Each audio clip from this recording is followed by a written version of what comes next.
بسم اللہ الرحمن الرحیم. یا برو the of all goodness. إن كنا من قبل ندعوه إنه هو البر الرحیم. بے شک ہم پہلے ہی اسی کی عبادت کرتے تھے اور بے شک وہ احسان فرمانے والا اور رحم کرنے والا ہے. بحر و بر کے خالق و مالک، اے ہمارے آقا و مولا، اے مبارک خداوندوں کے خداوند، اے تمام شہنشاہوں کے ازلی و ابدی شہنشاہ قادر مطلق، آپ نے ہی مقدس نوشتے ہماری ہدایت اور رہنمائی کے لیے کتاب ابیس میں تحریر فرمائی تاکہ ہم سب اسے اچھی طرح سمجھ کر پڑھ کر اس سے ہدایت حاصل کر کے صبر و تحمل کے ساتھ تسلی کے ساتھ اپنے تمام گناہان کبیرہ و صغیرہ کا اقرار کر کے توبہ کریں اور ابدی زندگی کے لیے اس مبارک امید کا دامن پکڑے رہیں اور اس کو ہمیشہ تھامے رہیں، اور اس کے وسیلے سے آپ نے تمام عالمین کے لیے جو نجات العالمین بنایا ہے، بخشی ہے، آپ ہمیں اپنی معرفت حقیقی سے روشناس کروائیے تاکہ باعث نجات اخروی ہو. آمین. عزیزان محترم، ذی وقار، حقیقی عرفان میں اسماء الحسنی مظہر صفات خداوندی میں آپ تمام کی خدمت میں سلام اور خوش آمدید. حقیقی عرفان میں آج ہم نے جس اسماء الحسنی کو موضوع سخن قرار دیا ہے وہ ہے یا برو. سوال ہے بر کے کیا معنی ہیں؟ فیروز اللغات صفحہ 190 میں کے مطابق ہندی اور اردو زبان میں یہ بطور مذکر استعمال ہوا ہے. بر کے معنی انتخاب، پسند، چناؤ، منگیتر، پتی، شوہر یا کپڑے کی چوڑائی کے عرض کو بھی بر کہتے ہیں. تمنا، مراد، دعا، آشیرواد اور برکت. اور جب ہم بزبان فارسی دیکھتے ہیں بر کے معنی تو اس کے معنی اوپر، باہر، بیرون، یا یاد کرنا، حفظ کرنا کے ہیں، یا راز کے ساتھ. ساتویں بات ہے کہ غالب، بلند بعض کلمات کے شروع سے زائد بھی استعمال کرتے ہیں، جیسے برعکس برجستہ. اسی طرح مذکر کے پھل کے لیے بھی استعمال کرتے ہیں، ثمر کے لیے بھی، چھاتی اور سینہ کے لیے بھی. آٹھویں بات ہے صف اٹھانے والا یا صف لے جانے والا، اور کبھی مرکبات کے طور پر لاحقہ مستعمل ہے، نامہ بر، دل بر وغیرہ وغیرہ. بر زبان عربی اور اردو میں جب ہم غور کرتے ہیں، پڑھتے ہیں، تو اس کے معنی خشکی اور بیابان، جنگل، اور اسی سے بر اعظم یعنی خشکی کا وہ بڑا حصہ جس میں بہت سے ملک ہیں. اسی طرح ایک اور لفظ ہے بر صغیر جس کے معنی ہے خشکی کا چھوٹا حصہ، مجازاً پاکستان اور بھارت وغیرہ کے لیے استعمال کرتے ہیں. اسی طرح ایک فوج بھی ہماری ہے، بلکہ پوری دنیا کے ممالک میں فوج ہوتی ہے، اور اسے کہتے ہیں بری فوج، یعنی خشکی پر چلنے والی فوج، خشکی پر حملہ آور ہو یا حملے کو روکنے والی فوج. ہم جب غور کرتے ہیں مطالعہ کے درمیان تو پورے قرآن شریف میں یہ لفظ اس میں صفاتی بر یا یہ لفظ کہہ لیجئے 13 مقام پر آیا ہے، لیکن 12 مقام پر جب ہم غور کرتے ہیں تو اس کے معنی ساتھ ساتھ بر کے معنی خشکی اور بحر کے معنی سمندر کے ہیں، یعنی دونوں لفظ ساتھ ساتھ آتے ہیں، بر و بحر. اور سورہ مائدہ آیت نمبر 96، بنی اسرائیل آیت نمبر 67-68 میں، اور عنکبوت آیت نمبر 65 اور سورہ لقمان کی آیت نمبر 32، یعنی 5 مقام پر جو لفظ ہے وہ بر و بحر ہے. اور سورہ انعام آیت نمبر 59، 63 اور 97، اور سورہ یونس آیت نمبر 22، سورہ اسرا آیت نمبر 70 اور سورہ نمل آیت نمبر 63 اور سورہ روم آیت نمبر 41. 7 مقام پر، گویا کہ 12 مقام پر بر و بحر ہے، ساتھ ساتھ آتا ہے، جس کے معنی خشکی اور سمندر کے. صرف ایک مقام پر، یعنی جس کے معنی احسان کرنے والا بتایا جا رہا ہے، لکھا ہوا ہے اِنَّا كُنَّا مِن قَبْلُ نَدْعُوهُ وَإِنَّهُ هُوَ الْبَرُّ الرَّحِيمُ. بے شک ہم پہلے ہی اسی کی عبادت کرتے تھے اور بے شک وہ احسان فرمانے والا اور رحم کرنے والا ہے. عزیزان محترم، ہم نے 2 مختلف مترجم کے اٹھائے ہیں جو ابھی آپ نے یہ ہیں شیخ الاسلام پروفیسر ڈاکٹر طاہر القادری صاحب، جو منہاج القرآن کے بانی ہیں، وہ یہ کہتے ہیں کہ بے شک ہم پہلے اسی کی عبادت کرتے تھے، بے شک وہ احسان فرمانے والا اور بڑا رحم کرنے والا ہے۔ اس کے بعد ہم دیکھتے ہیں ایک اور مترجم ہیں مولانا ابو العلا مودودی، جو بانی ہیں جماعت اسلامی کے۔ وہ لکھتے ہیں کہ ہم پچھلی زندگی میں اسی سے دعائیں مانگتے تھے اور واقعی وہی بڑا ہی محسن اور رحیم ہے۔ اب ہم غور کرتے ہیں کہ اب سوال یہ پیدا ہوتا ہے آخر یہ لفظ بر کس زبان کا لفظ ہے؟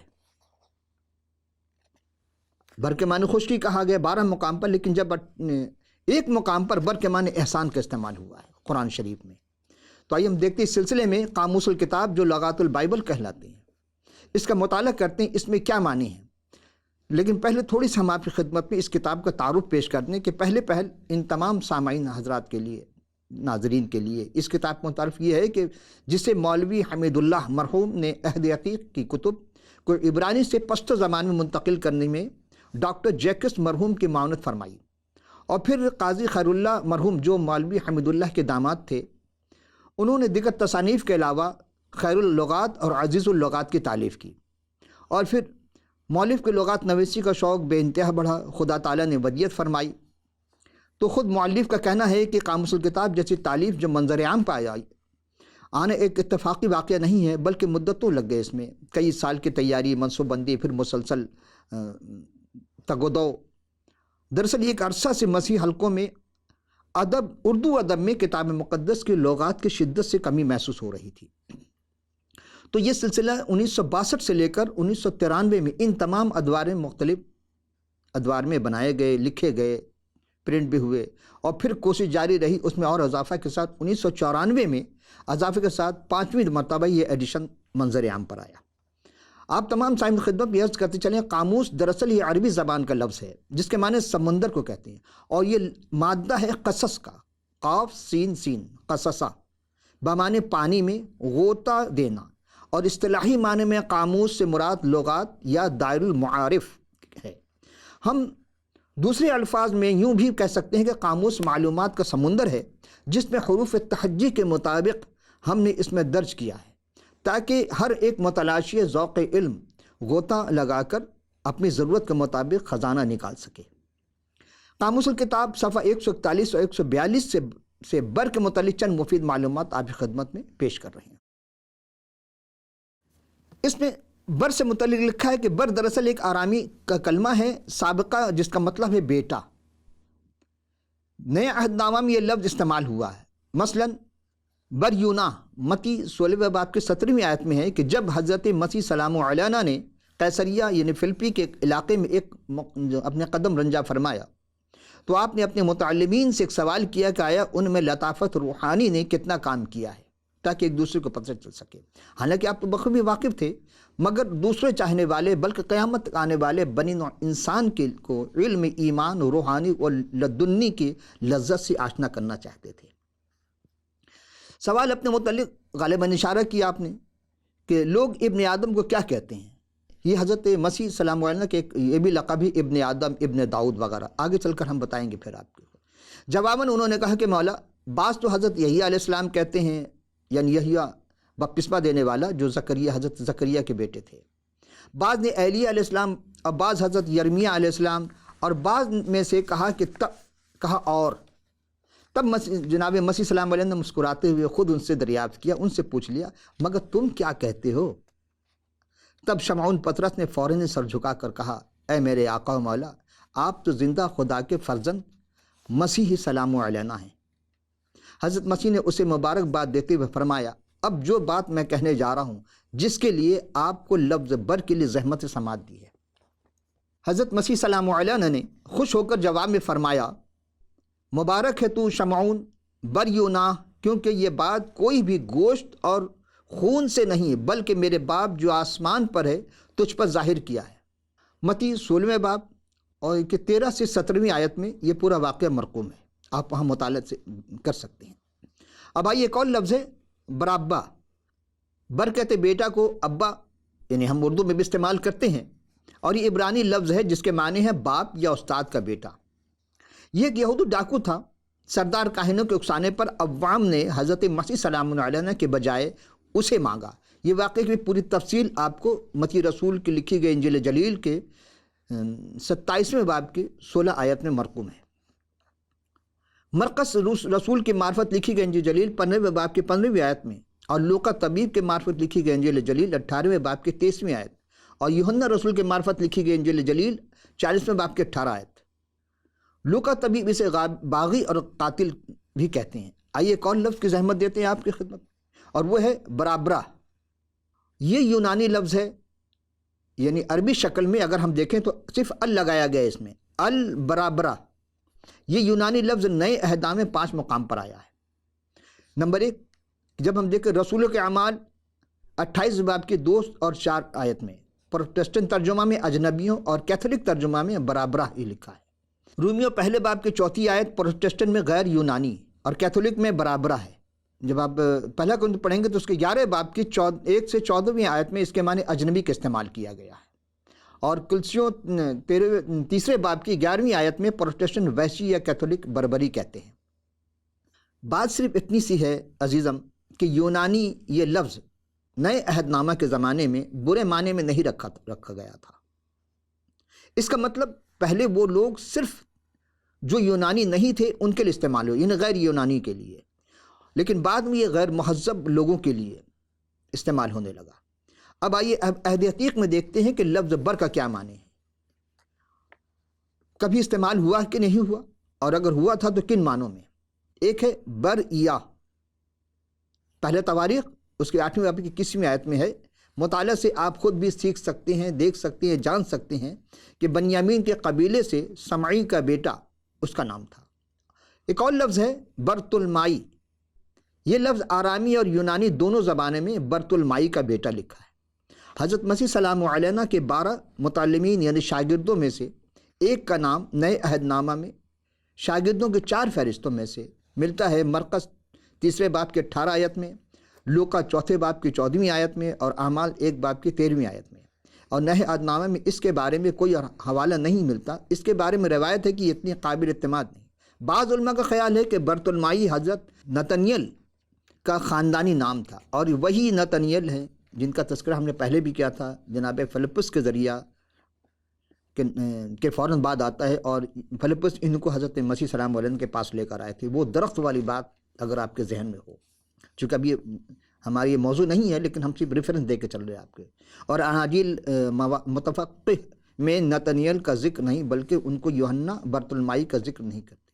کیوں؟ اس لیے تاہم یہ نظریے ایک بات ہے، تو یہ وہ تھے کہ ان کا یہ خاندانی نام تھا جس کو جناب مسیح نے پکارا تھا۔ ایک اور لفظ ہے برتمائی یا بریتمائی۔ یہ لفظ نام یرحو کا ایک اندھا فقیر جسے حضرت مسیح سلام علیہ نے بینائی بخشی تھی، اور اس سے آپ مرقس 10ویں باب کی 46 آیت، اس واقعے کو پوری تفصیل سے آپ متی کی انجیل میں بھی دیکھ سکتے ہیں، 20 باب کی 29 سے 34ویں آیت میں۔ یہ اس وقت کا واقعہ جب حضرت مسیح سلام علیہ نے اپنے شاگردوں کے ہمراہ یرحو میں جلوہ افروز ہوئے، تو ان کے ساتھ ایک جمع غفیر بھی تھی، چونکہ آپ جہاں جاتے تھے لوگ آپ کے ساتھ ساتھ آپ کے پیچھے پیچھے چلا کرتے تھے۔ وہ سب یرحو میں سے یروشلم کی جانب قدم رنجا فرما رہے تھے کہ راستے کے کنارے بیٹھا بھیک مانگ رہا تھا ایک شخص جس کا نام تھا تومائی کا بیٹا، جو اندھا فقیر کہلاتا تھا۔ اس نے پوچھا، آج دستور کے خلاف یہ شور کیوں ہے؟ یہ کیسا شور ہو رہا ہے؟ تو اس کے قریب والوں نے بتایا کہ حضرت یسوع ناصری سلام علیہ یہاں سے تشریف لے جا رہے ہیں۔ بس اتنا سننا تھا کہ وہ خوب زور شور سے اپنی پوری طاقت سے چلا چلا کر کہنے لگا، اے یسوع ابن داؤد، اے یسوع مجھ پر رحم فرمائیے۔ اس کے چلان سے قریب والے سے ڈانٹنے لگے، چپ رہو، خاموش کھو جاؤ۔ لیکن صاحب وہ کہاں چپ رہنے والا تھا، کیونکہ اس کے دل کی مراد برائی تھی۔ وہ آنکھ کا تو اندھا تھا لیکن دل کا اندھا نہیں تھا عام لوگوں کی طرح۔ تو وہ اور بھی بلند آواز سے صدا لگانے لگا کہ اے خداوند یسوع ابن داؤد، مجھ پر رحم کیجیے۔ پھر کیا ہونا تھا؟ حضرت مسیح سلام علیہ کو اس نے آپ کے خاندانی لقب سے پکارا، یعنی ابن داؤد۔ یہ کوئی نہیں جانتا تھا غالباً اس وقت، اسی لیے وہ چونکہ بظاہر تو اندھا تھا لیکن خدا نے اس کو وہ علم عطا کیا تھا کہ وہ آپ کے جب خاندانی نام سے پکارا تو جو اس علاقے میں کوئی اور اس سے واقف نہیں تھا، آپ کے بڑھتے ہوئے قدم وہیں رک گئے، یعنی جناب مسیح سلام علیہ کے قدم منجمد ہو کر فرمایا کہ اسے بلاؤ۔ جب حضرت مسیح سلام علیہ نے یہ کہا کہ بلایا کہ خاطر جمع رکھ، اور لوگوں نے بھی کہا کہ حضرت مسیح تمہیں بلاتے ہیں، بس کیا تھا کہ اس نے جب سنا، اس اندھے نے یعنی کہ تمائی کا بیٹا نے سنا کہ یسوع بلاتے تو اپنا کپڑا اپنا جھولا جو بھی تھا پھینک کر اور اچھل پڑا مارے خوشی کی مسرت کے عالم میں، اور سر کے بل آنے لگے۔ تب لوگوں نے سہارا دے کر جناب مسیح کے پاس پہنچ لائے۔ حضرت مسیح سلام علیہ کو اس پر ترس آیا تو آپ نے اس سے پوچھا کہ تو کیا چاہتا ہے؟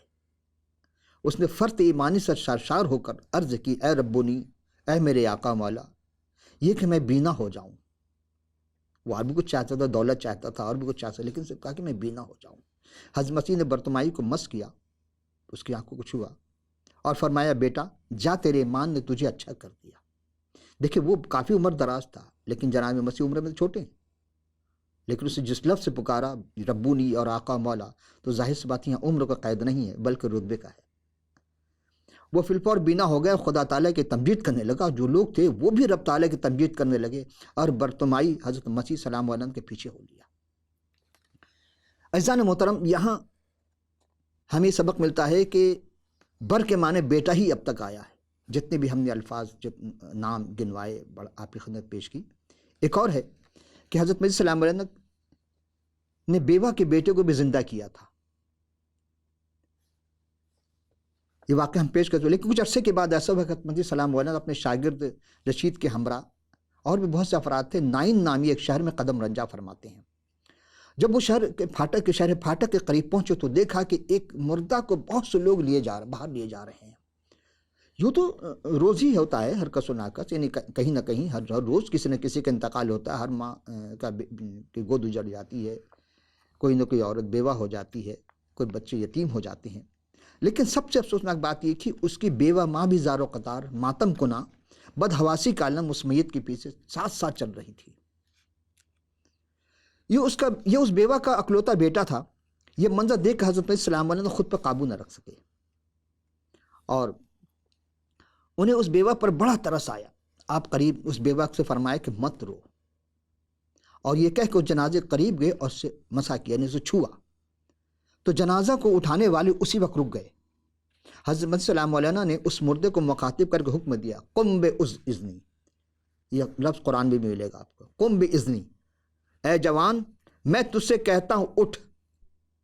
وہ مردہ فوراً ہی اٹھ بیٹھا اور گویا ہوا، یعنی بولنے لگا۔ یہ جلال، عزیزان گرامی، یہ جلال، یہ رحمت، یہ کرم، یہ مہربانی، یہ احسان، کس میں اتنی ہمت و جرت ہے کہ وہ موت کو مردے کو زندہ کر دے، یعنی ملک الموت سے اس کی روح کو واپس پلٹا دے۔ اب آئیے اس لفظ کی طرف، سوائے انہو هو البر الرحیم، وہی کون کر سکتا ہے جو رحیم ہے، وہ بیٹا جو رحیم ہے، حضرت مسیح سلام علیہ کے ذات اقدس ہے جس نے مردے کو زندہ کیا۔ یہ کوئی انہونی بات یا واقعہ انسانیت تاریخ میں سوائے مسیح کے کوئی بھی اس طرح پیش نہ کر سکا۔ وہ ماتم کو ناماں سے کوئی پوچھے، اس کے دل سے پوچھے کہ جس کی آنکھوں میں چند سیکنڈ قبل آنسو تھے، غم و اندوہ کے آنسو تھے، لیکن اب وہ غم و اندوہ کو نہیں بلکہ فرط مسرت کے آنسو چھلک رہے تھے۔ حیران کن بات، حضرت مسیح سلام علیہ نے اس پر جو اس جوان اس کا جو بیٹا تھا اس بیوہ ماں کے سپرد کیا۔ اس واقعے کو دیکھ کر سب پر دہشت طاری ہو گئی۔ وہ سب خدا تعالیٰ کی تمجید کرنے لگے اور یہ بھی کہتے تھے کہ ایک بڑا نبی ہم میں برپا ہوا ہے، اور خدا تعالیٰ نے اپنی امت پر توجہ کی ہے۔ اسی نسبت سے یہ سارے خبر یہودیہ میں پھیل گئی۔ عزیزم، میں آپ کی خدمت میں کوئی نہ کوئی واقعہ ضرور پیش کرتا رہا ہوں۔ آج ایک عجیب و غریب واقعہ پیش کر رہا ہوں۔ ایک لفظ جھوٹ۔ عزیزو، جھوٹ کا بھی ایک ذائقہ ہوتا ہے، ہر چیز کا ذائقہ ہے، جھوٹ کا بھی ایک ذائقہ ہوتا ہے۔ خود بولو تو میٹھا لگتا ہے، اگر دوسرا کہے تو کڑوا۔ آئیے ہم ایک واقعہ پیش کرتے ہیں۔ ایک شخص نے کتے کو قبرستان میں دفن کر دیا۔ کتنی ہے نا کیسی یہ بات حقیقت ہے، کہاں تک، لیکن ایک شخص نے کتے کو قبرستان میں دفن کر دیا۔ لوگوں نے قاضی کے پاس جا کے اس کی شکایت کی۔ اس شخص کو قاضی نے طلب کیا تو قاضی جب وہ طلب ہوا تو قاضی غضبناک ہو کر سے پوچھا، کیوں تو نے قبرستان میں کتے کو دفن کیا تھا؟ تو ہی تھا۔ اس نے اس بات میں شخص نے کہا کہ ہاں، میں نے اس کتے کو بیٹے کی طرح پالا تھا، اس کی وصیت میں نے پوری کر دی۔ اب بتائیے کہاں جانور کتا ہے اس کو بیٹا کہہ کے پالا ہے، تو بھئی کتا مر گیا، اس کو انہوں نے کہا کہ نہیں کتے کی وصیت ہے۔ قاضی نے کہا تیرا ستیہ ناس ہو، ارے کتے کو مسلمان کے قبرستان میں دفن کر کے پھر میرا مذاق اڑا رہا ہے۔ اس شخص نے کہا حضور جلدی نہ کیجیے، بلکہ کتے نے قاضی کے لیے 1000 دینار بھی وصیت کی ہے۔ قاضی نے کہا اللہ اس فقید المثال کتے پر رحم فرمائے۔ قاضی کی بات سن کر لوگ حیران رہ گئے۔ جب قاضی نے پوچھا تم کیوں حیران ہو رہے ہو، اس نے کہا کہ ارے اس کتے پر میں نے کافی غور کیا ہے اور اس نتیجے پر پہنچا ہوں کہ یہ اصحاب کہف کے کتے کی نسل سے تھا۔ اب بتائیے، یہ ہم آپ پہ چھوڑ رہے ہیں کہ آپ کیا سمجھ پائے۔ پیسہ انسان کے ذہن کو بدل دیتا ہے، لیکن شاید وہ بھول گئے کہ ایک عدالت اور بھی ہے، وہ رب العالمین کی عدالت ہے، وہاں وہ کیا جواب دہ ہوں گے۔ کوئی ہے؟ عزیزان گرامی، ان سب میں سے خصوصی توجہ کا طالب میں دوبارہ آپ کی خدمت جو سرنامہ کلام میں ہم نے قرآن شریف سے جو آیت پیش کی تھی اس پر دوبارہ غور کرتے ہیں۔ اِنَّا كُنَّا مِن قَبْلَ نَدْعُوهُ وَإِنَّهُ هُوَ الْبَرُّ الرَّحِيمُ، کہ بے شک ہم پہلے ہی اسی کی عبادت کرتے تھے، بے شک ہم اس کے احسان فرمانے والا اور رحم فرمانے والا ہے۔ لیکن اگر ہم عمیق نگاہ ڈالیں تو صاف ظاہر ہوگا کہ معنی تو کچھ اور ہیں۔ مثلا انا کے معنی بے شک، اور انا کے ساتھ آیا نا کے معنی ہم، بے شک ہم نے۔ کننا یہ لفظ کن سے نکلا ہے، کن کے معنی ہے تھا یا تھی، ہے کے لیے بھی استعمال کر باتوں کے لیے تھا، چونکہ ماضی کی بات ہو رہی ہے، تو کننا معنی تھے، جمع کا صیغہ ہے۔ اور قبل کے معنی جیسا آپ جانتے ہیں قبل پہلے کے لیے ہم استعمال کر اردو میں بھی اور عربی میں بھی۔ ندعو ندع یعنی پکارنا بلانا، ہو اسم ضمیر ہے، یہ غائب کے لیے ہوگا، تھرڈ پرسن، جس کے معنی ہیں وہ یا اسی کا۔ اب اس جس کے کیا معنی ہوئے؟ بے شک ہم پہلے اسی کو پکارتے تھے۔ یہ کہاں کی بات ہو رہی ہے؟ یہ جنت کی بات ہو رہی ہے۔ آپس میں کہنے لگے کہ بے شک ہم تو اسی کو پکارتے تھے۔ کون تھا وہ؟ اب آگے وَإِنَّهُ هُوَ الْبَرُّ الرَّحِيمُ۔ اب انا کے معنی بے شک، ہو معنی وہ، بے شک وہی، ہوا معنی وہ یا اس کے لیے استعمال ہوتا ہے، اس کے بعد آتا ہے۔ اب اس کے کیا معنی ہیں کہ بر کے معنی بیٹا، رحیم کے معنی رحم کرنے والا، تو بے شک وہ جو اس کا بیٹا ہے وہ رحم کرنے والا تھا۔ یہ میں اپنی طرف سے نہیں کہہ رہا ہوں، یہ تمام ہم نے جو مختلف عبرانی، آرامی، فارسی، ہندی، اردو سے جو لفظ ہم نے نکالا ہے، بلکہ عربی میں اس کے معنی 12 مقام پر جو قرآن میں آیا ہے اس کے معنی خشکی کے ہیں، تو 13ویں جگہ خشکی کے معنی کیوں نہیں لیا گیا؟ تو کیا ہوتا؟ انہ هو البر الرحیم، بے شک وہ خشکی والا رحیم ہے۔ تو جب آئیں گے، جب بھی جناب مسیح خشکی پہ تو رحم فرما رہے تھے، تری پر بھی آپ نے رحم کیا، بر اور بحر سب پر۔ تو عزیزان گرامی، اب اس کے بعد کیا گنجائش شک کی گنجائش رہتی ہے کوئی؟ یہ ہم آپ پہ چھوڑتے ہیں کہ کلام تو صاف لکھا ہے۔ کیا بھائی دیکھتے ہیں کہ کیا واقعی جناب مسیح خدا تعالیٰ کے بیٹے تھے کہ نہیں تھے؟ نعوذ باللہ، یہ کوئی شخص نہیں دعویٰ کر سکتا۔ اگر کلام میں لکھا ہے تو پھر بات درست ہے، ہم نہیں کہہ رہے ہیں، کلام میں اگر ہے خدا کے کلام میں۔ حضرت مسیح سلام علیہ کے ولادت سے قبل فرشتہ جبریل خدا تعالیٰ کا سلام و پیغام لے کر جب حضرت بی بی سیدہ نساء العالمین مقدسہ مطہرہ بطولہ صدیقہ مریم سلام اللہ علیہ کے پاس آئے، جب کلام کیا تو آپ شزدر رہ گئیں، گھبرا گئیں۔ تب فرشتہ نے کہا اے مریم خوف نہ کر، خدا کی طرف سے تجھ پر فضل ہوا ہے، دیکھ تو حاملہ ہوگی اور تیرا بیٹا ہوگا، اس کا نام یسوع رکھنا۔ یسوع یعنی حضرت عیسیٰ سلام علیہ کے بارے میں، اور وہ بزرگ ہوگا اور خدا تعالیٰ کا بیٹا کہلائے گا۔ کلام میں لکھا ہے بیٹا کہلائے گا، اور خداون خدا اس کے باپ داؤد کا تخت اسے دے گا۔ اب باپ اس کا داؤد بھی ہو رہا ہے، یہ ساری باتیں ہم پہلے کر چکے آپ کے۔ اور وہ یعقوب کے گھرانے پر ابد تک بادشاہی کرے گا، اور اس کی بادشاہی کا آخر نہ ہوگا۔ عزیزو، ہم یہ سمجھنے سے قاصر ہیں کہ قرآن میں 12 مقام پر خشکی اور 1 مقام پر محسن، تو وہ آج وہ محسن ہے جناب مسیح سلام علیہ، اور چاہتے ہیں کہ ہاں ہم سب کے ساتھ احسان کریں۔ تو کوئی ان کا احسان لینا چاہتا ہے کہ نہیں لینا چاہتا ہے؟ اس کے لیے کیا کرنا ہوگا؟ میں ایک شعر پر اپنی گفتگو کو اختتام کروں گا کہ پہلے ہمیں اپنے آپ کو صاف کرنا ہوگا، اپنے من کو، تو بات سمجھ میں آئے گی۔ پھر روح اور روح القدس آپ کے ساتھ ہوگا، آپ کی ہدایت فرمائے گا۔ آئیے ایک شعر جس کے لیے ہم نے زحمت دی آپ کو۔ باہر صاف تے اندر میلا، مفت دی واہ واہ کمائی، باہر صاف تے اندر میلا، مفت دی واہ واہ کمائی، رب دلاں وچ تاند رہندا جے ہووے اندر صفائی۔